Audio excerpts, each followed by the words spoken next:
مجھے نہیں لگتا کہ ہوموسیکشوالٹی ایک برائی، مجھے لگتا ہے دو مردوں کا پیار کرنا بالکل برا نہیں ہے. آپ کو لگتا ہے برا نہیں؟ مجھے لگتا ہے یہ بالکل ٹھیک ہے. بوائز کو رات کو ہراسمنٹ کیا جاتا ہے، مینس فار ایگزامپل کے طور پہ اس کو غلط کاموں کی طرف لے کے جایا جاتا ہے. کون سے غلط کام؟ کون سے غلط کام؟ پوچھ رہا ہوں نا. کون سے غلط کام؟ وہ آپ کو بھی پتا، وہ مجھے بھی پتا. بتائیں یار، آج کھل کے ایسی کی تیسی یار.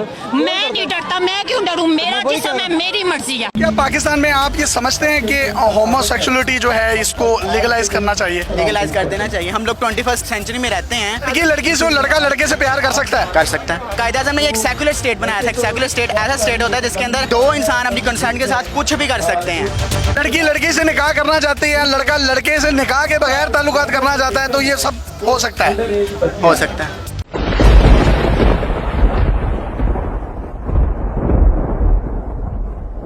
اور اسی طرح جب ہم نے لوط کو پیغمبر بنا کر بھیجا تو اس وقت انہوں نے اپنی قوم سے کہا کہ تم ایسی بے حیائی کا کام کیوں کرتے ہو کہ تم سے پہلے اہل عالم میں سے کسی نے اس طرح کا کام نہیں کیا، یعنی خواہش نفسانی پورا کرنے کے لیے عورتوں کو چھوڑ کر مردوں کے پاس آتے ہو.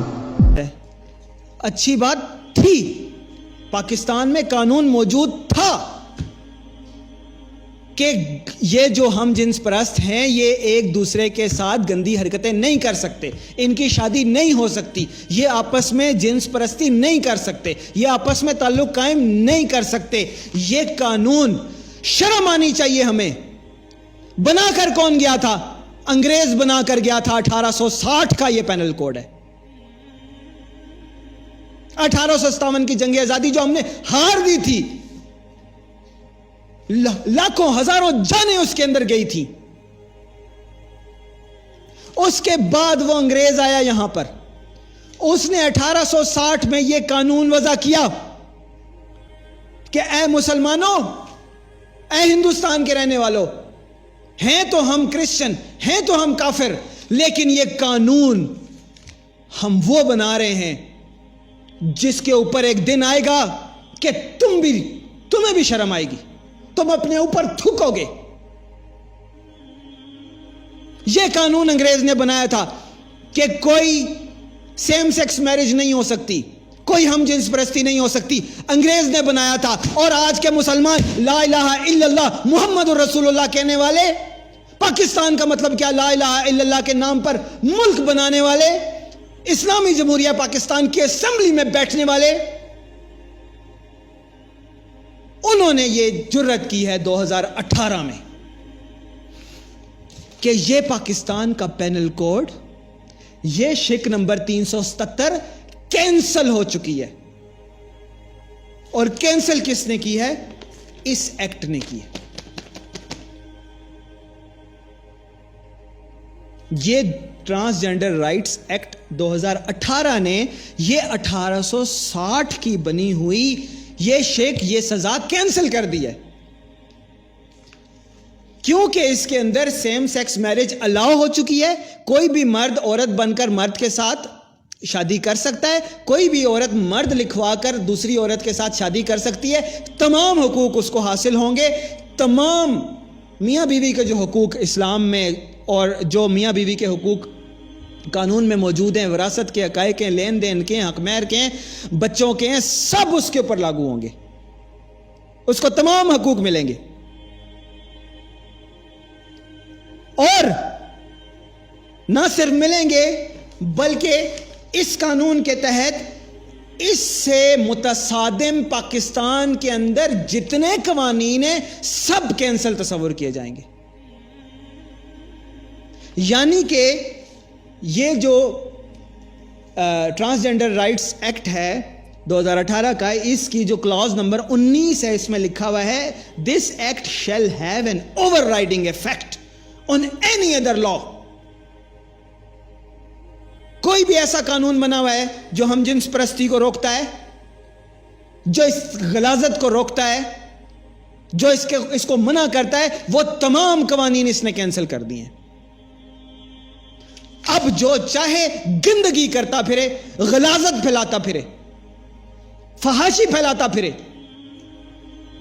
اور یہ میں نے آپ کو پچھلی دفعہ پچھلے پارٹ 2 میں بتایا تھا. پارٹ 2 میں بتایا تھا یہ کلاز نمبر 5 پروہیبشن اگینسٹ ہراسمنٹ اور اس کے اندر ورڈ لکھا ہوا ہے both within and outside of the home, کہ آپ اپنے بچے کو نہیں سمجھا سکتے کہ تم گے مت بنو, آپ اپنی بچی کو نہیں سمجھا سکتے کہ تم لیسبین مت بنو. کوئی استاد اپنے شاگرد کو نہیں سمجھا سکتا کہ یہ حرکتیں ٹھیک نہیں ہیں. کوئی استانی اپنی شاگردہ کو نہیں سمجھا سکتی کہ یہ حرکت ٹھیک نہیں ہے. کوئی امام اپنے جو مقتدین ہیں ان کو نہیں سمجھا سکتا. کوئی مدرس اپنے عوام کو نہیں سمجھا سکتا, اپنے سننے والوں کو نہیں سمجھا سکتا. یہ سب ہراسمنٹ میں آئے گا. یہ کس نے بنایا قانون؟ کہاں سو رہے تھے پاکستانی؟ کس نے اس خلاصت میں, اس خباثت میں اپنا نام لکھوایا؟ اور اب بھی وہ کون ہیں جو اس غلاظت اور خباثت میں اپنا نام لکھوا کر اس کے اوپر ڈٹائی سے ڈٹے ہوئے ہیں؟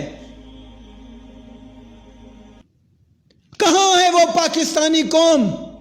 کہاں ہے وہ لا الہ الا اللہ کے غیرت مند مجاہد؟ وہ جو کٹنے مرنے کے لیے تیار ہوتے ہیں رسول اللہ صلی اللہ علیہ وسلم کے ناموس پر, رسول اللہ صلی اللہ علیہ وسلم کے حکم پر, محمد الرسول اللہ صلی اللہ علیہ وسلم کی عزت پر, آپ صلی اللہ علیہ وسلم کی امت کی حرمت پر. کیسے ہو گیا میرے اور آپ کے جیتے جی یہ پاکستان میں, اور اس کو تحفظ دیا جا رہا ہے ایک ایک دن. اللہ کی قسم, ایک ایک دن جو پاکستان میں اور آپ سانس لے رہے ہیں اور یہ قانون موجود ہے, میں اور آپ اللہ تعالیٰ کے باغی ہو رہے ہیں, میرا اور آپ کا نام نافرمانوں میں لکھا جا رہا ہے. اللہ کی قسم, جس نے اس میں نام لکھوایا ہے, اللہ کی قسم ہماری اللہ تعالیٰ سے دعا ہے کہ اللہ تعالیٰ ہمیں ان میں شامل نہ کرے. اس نے اپنا نام قوم لوط میں لکھوا لیا. کون تھے جس کو میں نے اور آپ نے ووٹ دے کر اسمبلی میں بھیجا؟ کون تھے جس کو اسمبلی والوں نے ووٹ دے کر سینٹ میں بھیجا؟ وہ کون تھے جن کو ہم نے نعرے لگا کر وہاں پر بھیجا, جن سے ہم نے امیدیں لگائیں, جن کو ہم نے لا الہ الا اللہ محمد الرسول اللہ قائم کرنے کے لیے بھیجا تھا؟ وہ کون ہے میرے اور آپ کے مجرم, میرے بچوں کے مجرم, آپ کے بچوں کے مجرم, میری بیٹی کے مجرم, آپ کی بیٹی کے مجرم, میری ماں بہنوں کے مجرم؟ وہ کون ہے جنہوں نے اس جرم میں, اس خباثت میں, اس غلاظت میں اپنا نام لکھوایا؟ میرے اور آپ کے یہ سونے کا وقت نہیں ہے, میرے اور آپ کے اٹھنے کا وقت ہے. اگر میں اور آپ سوئے رہے تو انہی گھروں میں سوئے ہوگے. اللہ تعالیٰ پتھر برسا دے گا آسمان سے, جیسے قوم لوط کے اوپر برسا دیے تھے. اور اگر خاموش رہے تو حضرت لوط علیہ السلام کی بیوی وہ ہم جنس پرست نہیں تھی, وہ ایسی حرکت نہیں کرتی تھی, وہ نبی کی بیوی تھی, لیکن اس کی سوچ ان ہم جنس پرستوں کے ساتھ تھی جو ایسی حرکت کرتے تھے. اس کا تعاون, اس کا کردار, اس کی بات ان لوگوں کے ساتھ تھی جو ایسی حرکت کرتے تھے. اللہ تعالیٰ نے حضرت لوط علیہ السلام نبی کی بیوی کو پیچھے رہنے والوں میں سے کر دیا. پتھر جب برسے تو اس کے اوپر بھی برسے. اگر اللہ نے کسی کو بچایا تو لوط علیہ السلام کو بچایا. لوط علیہ السلام کون ہے؟ جو اس کے خلاف آواز اٹھانے والے تھے, جو اس کو روکنے والے تھے. اگر پتھروں کی بارش سے رکنا ہے, آسمان سے برستی ہوئی آگ سے رکنا ہے, اگر اللہ تعالیٰ کے غضب سے بچنا ہے تو اٹھ جاؤ, کھڑے ہو جاؤ اس کے خلاف. اب بیٹھنے کا وقت نہیں ہے. بہت ہو گیا ہمارے ساتھ کھلواڑ, ہمارے گھروں میں گھسو گے. اب تم ڈیسائیڈ کرو گے کہ میری بیٹی کیا کرے, تم ڈیسائیڈ کرو گے میرا بیٹا کیا کرے. اب وقت آ گیا ہے کہ محمد الرسول اللہ ڈیسائیڈ کرے گا کہ میرا بیٹا کیا کرے. اب وقت آ گیا ہے کہ محمد الرسول اللہ ڈیسائیڈ کرے گا کہ میری بیٹی کیا کرے. اب وقت آ گیا ہے کہ ممبر سے اٹھنے والی آواز ایوانوں میں جائے گی. اب وقت آ گیا ہے کہ یہ کاغذ کے غلیظ ٹکڑے جو محمد الرسول اللہ کے حکم کو پامال کرتے ہیں, ان کو اٹھا کر ردی کی ٹوکری میں پھینک دیا جائے. یہ کاغذ کے غلیظ ٹکڑے جو سود کو جائز قرار دیتے ہیں, جو ہم جنس پرستی کو جائز قرار دیتے ہیں, جو ہر طرح کی غلاظت کو جائز قرار دیتے ہیں, اب وقت آ گیا ہے کہ میں اور آپ اٹھیں اور اللہ کا نام لیں, محمد رسول اللہ صلی اللہ علیہ وسلم کی اطاعت کا نام لیں, اور بتا دیں ان کو کہ لا طاعت المخلوق فی معصیت الخالق.